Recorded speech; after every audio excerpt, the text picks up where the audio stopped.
Hi, this is Matthew Hill from Hill and Ponton. Thanks for coming today. Looking forward to answering some questions and hopefully getting some folks a little clarity on their claims. Wow, looks like we have a lot of great questions already. Let's see, there's one pinned at the very top that I can't see. So I'm sorry. Oh, there we go. Roman, there's two. Okay. I'm going to go with Roman Raz. There's another one right above it that I can't see, but if somehow that could come out, that'd be great. Going back in my military records, I noticed that I was pre-diabetic, high 90s, low hundreds. Now 6 years out, I'm diagnosed full diabetes. I'm also a Gulf War vet. Is pre-diabetes enough of a service connection? That's tough.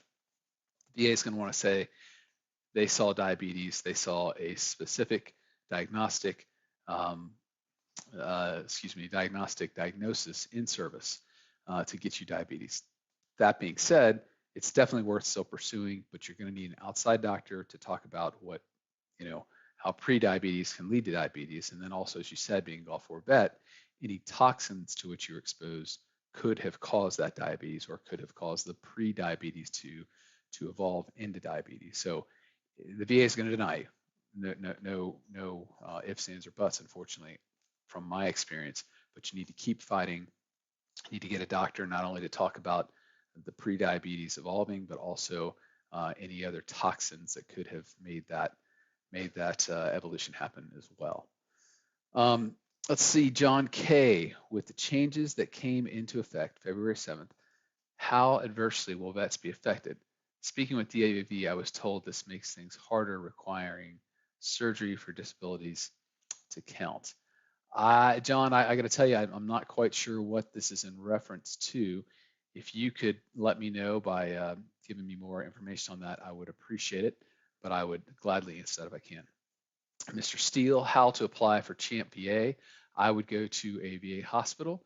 I would speak to a veterans advocate and get the paperwork you need to fill out there, and they will tell you what you need to do to sign up.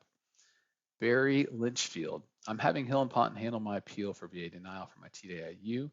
After sending my information about my doctors treating my heart condition to H&P, I found out that I have severe sleep. I'm imagining that's sleep apnea.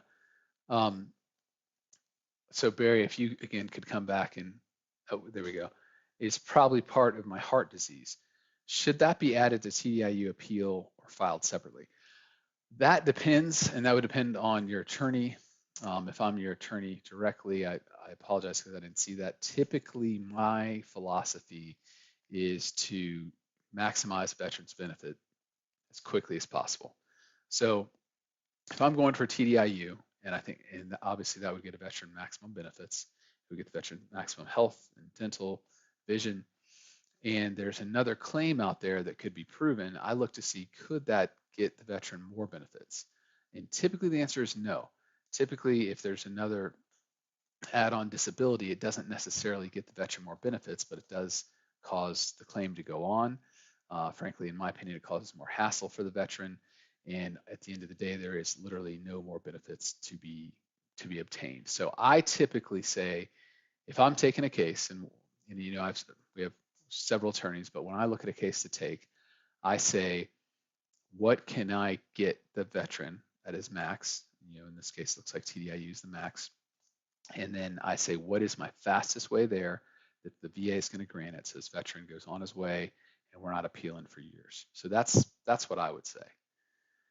Emmett Spears to H&P, please find out why combat veterans are constantly denied for service-related medical conditions that occurred during and after environmental exposures in the war. Okay, I don't think that's a question, it's more of a statement. Axum 2021, hello. VA denied my tinnitus claim and appeal. In each case, letter said that I was exposed to harmful noise from M21 rifle qualifications, but did not address other examples in my claim.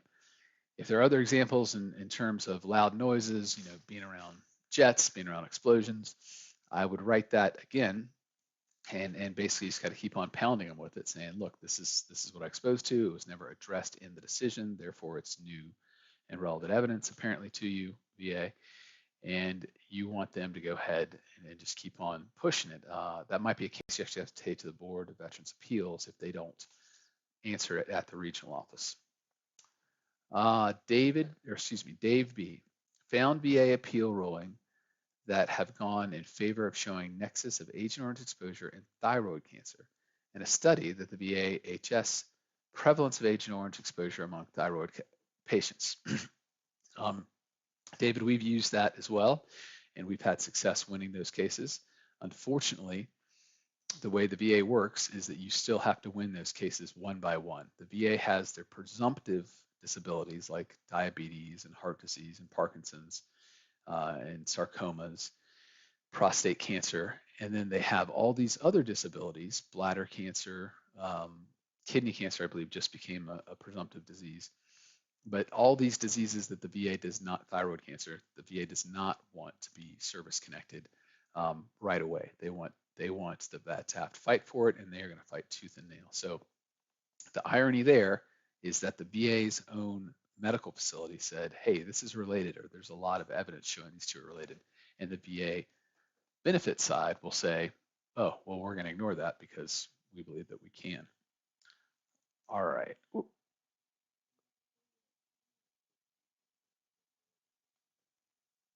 Okay, we're going on.